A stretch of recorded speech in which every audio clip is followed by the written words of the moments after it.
Say it louder, say it louder. Oh. Say it louder, say it louder. የቀድሞ ፍቅረኛ ወይም ኤክስ ጋር ጓደኛ ሆኖ መቀጠል ይቻላል ወይስ አደገኛ ነው? ከድሮ ጋር ከኤክስ ጋር ማለት ነው። ከኤክስ ጋር ያለፈ ታሪክ እኮ ነው። ጓደኛ ሆኖ መቀጠል አይቻልም ማለት ነው። ጓደኛ ሆኖ አይመጣም ማለት ስትገናኝ ያለው ነገሮች ስለምታውቅ ምን እንዴት ነው ጓደኛ ራሱ የምትለው? በቃ ኤክስ ማለት ኤክስ ናት እኮ አልፋለች ማለት ነው። ኤክስ ኦልሬዲ ኤክስ ተደርጋለች ከህይወትህ ማለት ነው። ከህይወቴ ስለዚህ ዳግመኛ ለጓደኝነትም አትሆንም እያልክ ነው? እሷም አታስበው እንጂ ሲጀምር በታስበውስ እሷ ድጋሚ እሷ ለሌላ ለፍቅር ነው እንጂ የሚሆነው። ምክንያቱም ኤክስ ነበረች ብዙ ነገር ያደረኩት ነገር ስላለ አብረ ጓደኛ ስትሆን ሌላ ስሜት ነው የሚመጣው። ስለዚህ ጓደኛ መሆኑ እሱ ነገር አይሆንም ማለት ነው። በጣም ከባድ ነው። ብቻ እኔ ግን መቀጠል እፈልጋለሁ። ደስ ይለኛል እንደራሴ። ይቻላል ማለት ነው ታዲያ ለአንተ ኖርማል አለ እኔ ይቻላል። ግን እንዴት ያሳለፍከው ነገር እኮ ሊኖር ይችላል። እሱን እያየ ምናምን እንዴት ጓደኝነቱ ወንድም ያልቀመበትም ነገራቶች ቢኖርም አንዳንድ የራስን ሙድ ለማራመድ ስትል ዝም ብለህ መሆን የሚቻል ይመስለኛል። እኔ እንደራሴ እኔ ቦን ግን አራምዷል እሱ። አሁን እኮ እንደ ኖርማል ሰው አያታለሁ ከዚህ በፊት ፍቅረኛዬ ሆና ያሳለፈችውን ሰው እያልክ ነው። እንዴት ይቻላል? አይከብድም? እኔ ከብድ እንደ ጓደኛም በቃ ሁሉም ነገርን ትረሳለህ ያለፈውን ነገር ማለት ነው። ስለዚህ ሴት ልጅ ቀደም እንደተባባልን ሴት ልጅ ትመጣለች ትሄዳለች በሚለው አምናለሁ እኔ እና ለዛ አይከብደኝም። ኦኬ ስለዚህ ጓደኝነት ሆኖ መቀጠል ይቻላል ማለት ነው ላንተ?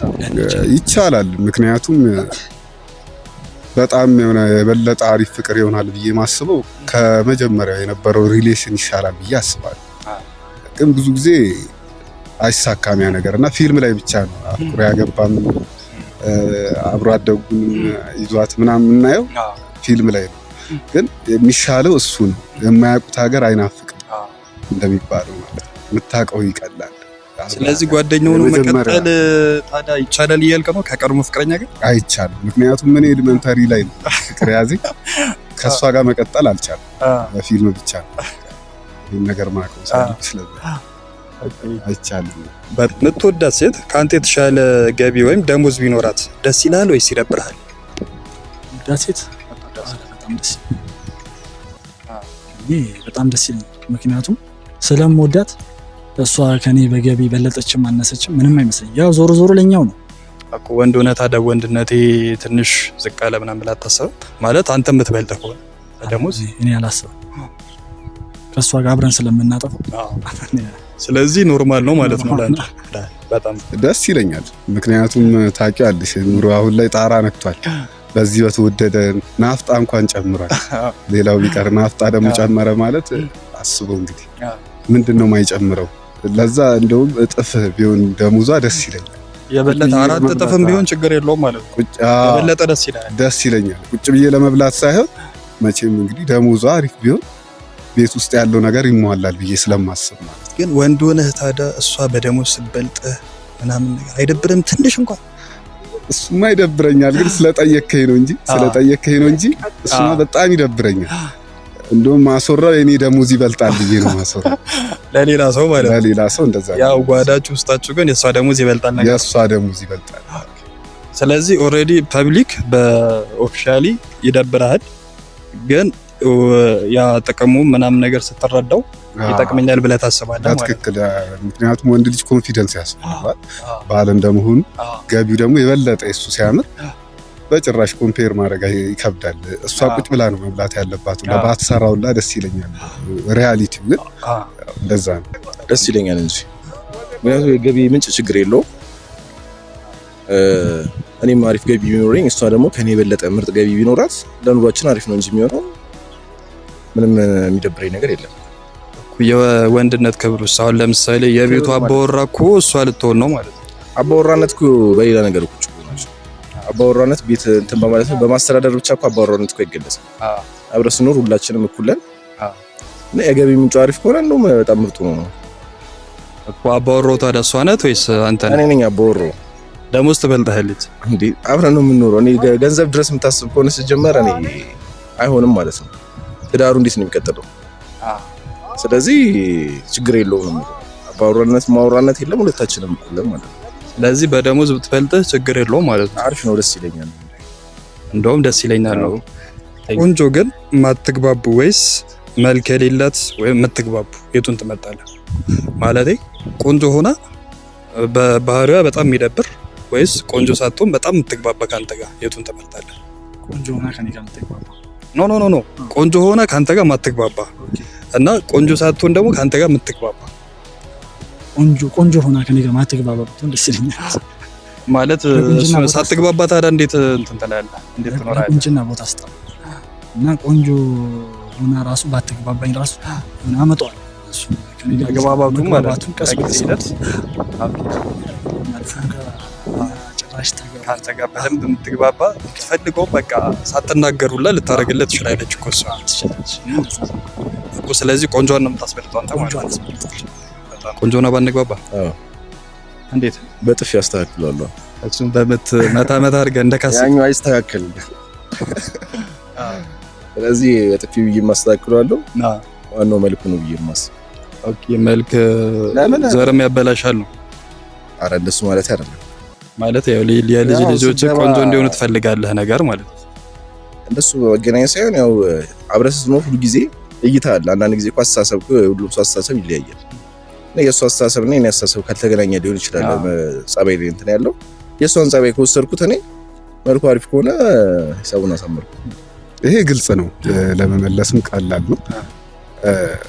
እኔን ቀርባ የምትወደኝ ስለ ማለቴ ፊቷን ሳይሆን ጸባይዋን ከኔ ጋር የምትግባባ የበለጠ ደግሞ ሰው ሲግባባ የሚቀለው ላይፍም ቀለል የሚለው።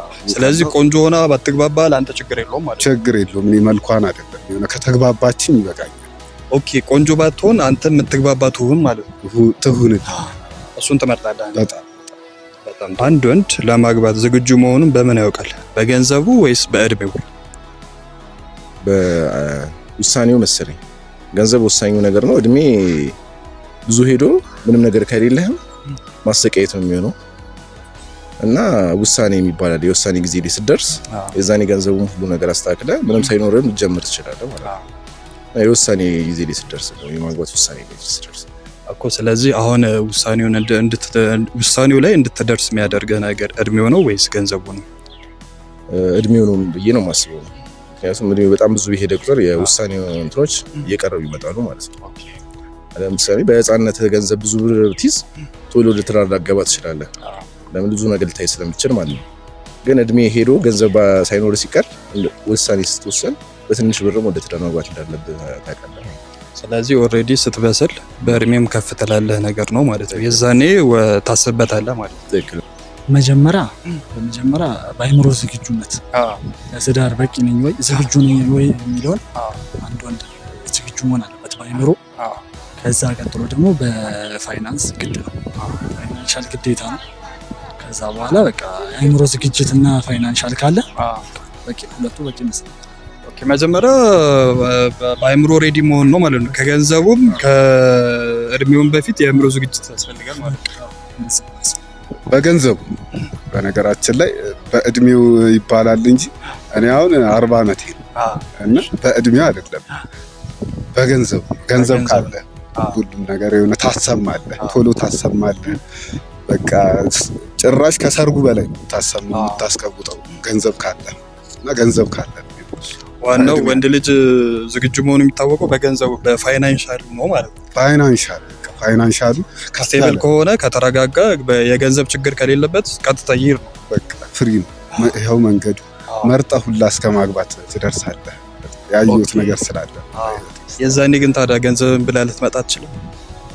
ሴት ልጅ መርጠህ ስትል ኦልሬዲ የወደድካትን አይሻልም ማለት ያው የምትወዳት እኮ አይጠፋም፣ ግን የሚቀድመው ያው ገንዘብ ስለሆነ ገንዘብ ኦልሬዲ ይቀድማል። በቃ ለትዳር ዝግጁ መሆን የምታውቀው የገንዘብ አስተማማኝ ስትሆን፣ በገንዘብ አስተማማኝ ስትሆን ማለት ነው። ማኒ ኢዝ ፓወር ይላል ፈረንጅ። ያው እንግዲህ እኛ የምናውቀው ነገር ያው እኔ አሁን ስለ ገንዘብ ብዙ ነገር ማውራት እንችል ነበር፣ ግን ያው ገንዘብ ቢኖር የበለጠ ለማግባት ዝግጁ ይሆናል። አንድ ሴት ስህተት ሰርታ ያንን ስህተት ደብቃ እስከ መጨረሻው በታማኝነት ብትኖር ይሻላል ወይስ ስህተቷን ነግራ ግንኙነቱ እንዲቆይ ማድረግ? እኔ ባልነግረኝ ይሻለኛል። ከነ ስህተቷ አንድ ላይ እንድትቆዩ ማለት ነው። ምክንያቱም ከነገረችኝ እዛው ነው የሚቋረጠው፣ እውነቱን ለመናገር ማለት ነው። ምክንያቱም ይሄን ነገር እያወቅኩ ነው መቀጠል ስለማልችል ባትነግረኝ ይሻለኛል ብዬ ነው የማስበው እኮ። አሁን ያልነገረችህ በጣም ትልቅ ነገር ቢሆንስ? ለምሳሌ አሁን ልጅ ወላችሁ ልጁ ያንተ ሳይሆን ሳትነግረህ ብትቀር ነገር እና እንደዚህ አይነት ከባድ ጥያቄ ነገር ዋሽታ ምናምን ነገር ቢሆን ባታውቁ ይሻላል ነው? ባላውቁ ይሻለኛል። ምክንያቱም ነገሮችን እንዳልተፈጠረ አድርገህ ስታስብ ኖርማል ህይወትም ትኖራለህ። ታወቅኩት ግን እዛው ነው የሚቆረጠው፣ እዛው ነው። ስለዚህ ባትነግረኝ ይሻለኛል። ስለዚህ ከነስተቷ መቀጠሉ ያንተ ምርጫ ነው ማለት ነው። ሳትነግረኝ እንደዛ ይሻላል። አንድ ቀን ግን ማወቅ አይቀርም። የዛኔ ሳይደብርህም የዛን ቀን ቀኗ ናት ማለት ነው። የዛኔ ከት ይደረጋል። እንደዛ ነው። በነገራችን ላይ ግልጽነት የበለጠ አሪፍ ነው ለአዋቂ ሰዎች። አዋቂ ሰው ግልጽነትን ይወዳልና ግልጽ በሆነ መንገድ ያን ነገር ብትነግርህ እና አንተም ያን ግልጽነቷን ተቀብለህ አብረህ መቀጠሉ በጣም የተሻለ ነው ብዬ አስባለሁ። ምክንያቱም ግልጽነት ድብብቆሽ በጣም ሃርድ ስለሆነ ድብብቆሽ ሲመጣ በጣም ብዙ ነገር ይመሰቃቀላልና እና ስህተቷን ብትነግርህ ታዲያ ምንም መበጥበጥ ሊኖር አይችልም። እንደኔ ከጠየከኝ አይችልም። ግልጽነቷ ለኔ ይጠቅመኛል። ግልጽ ትሁንልኝ። ስለዚህ ግልጽ ሆነ በቀጠሉ ይሻላል ማለት ነው።